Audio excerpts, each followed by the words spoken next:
அவன் அருளாலே அவன் தாள் வணங்கி நரியை பரியாக்கி விட்டதும் பிட்டுக்கு மண் சுமந்து பிறம்படி பட்டதும் இறைவனே இறங்கி வந்து எழுத்தாணி தொட்டதும் வள்ளலார் சன்மார்க்க நெறி பெற்றதும் மனிதன் கடவுளுக்கு சொன்னதும் திருவாசகம். திருவாசகத்திற்கு உருகாதார் ஒரு வாசகத்திற்கும் உருகார் என்றால் அதன் சிறப்பு என்ன? தொழுது அடி அடைந்தவர்கள் தொண்டர்களான போது அழுது அழுது அடி அடைந்து அன்பரானதனால் அது திருவாசகம். கடவுளின் கருணையை பாடிய நூல்களுக்கு மத்தியில் கருணையே கடவுளாய் பாடியதால் அது திருவாசகம். திருவாசகம் என்பது திருவாசகத்திற்கு உருகார் ஒரு வாசகத்திற்கும் உருகார் என்கிறோமே. மாணிக்க வாசகருடைய திருவாசக அனுபவம் என்பது மறுமையை ஏற்பவர்களுக்கு மருந்து, மறுப்பவர்களுக்கு இம்மையிலேயே விருந்து.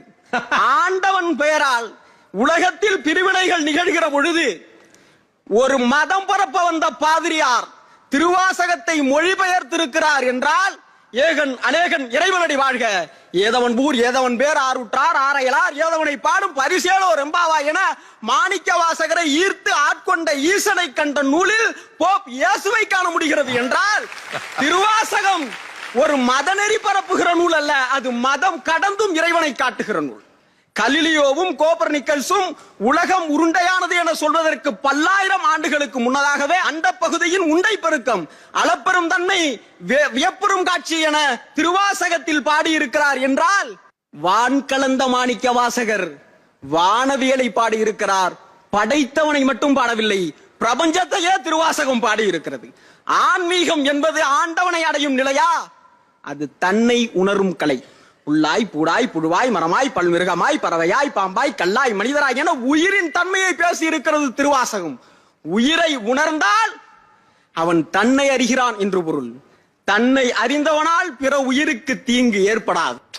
தன்னை அறிதல் தான் ஆன்மீகத்தினுடைய மையப்புள்ளி. அதைத்தான் திருவாசகம் பேசி இருக்கிறது. தன்னை அறிந்தால் பேதம் நீங்கும், பேதம் நீங்கினால் கருணை பிறக்கும், கருணை பிறந்தால் கண்ணீர் சுரக்கும்.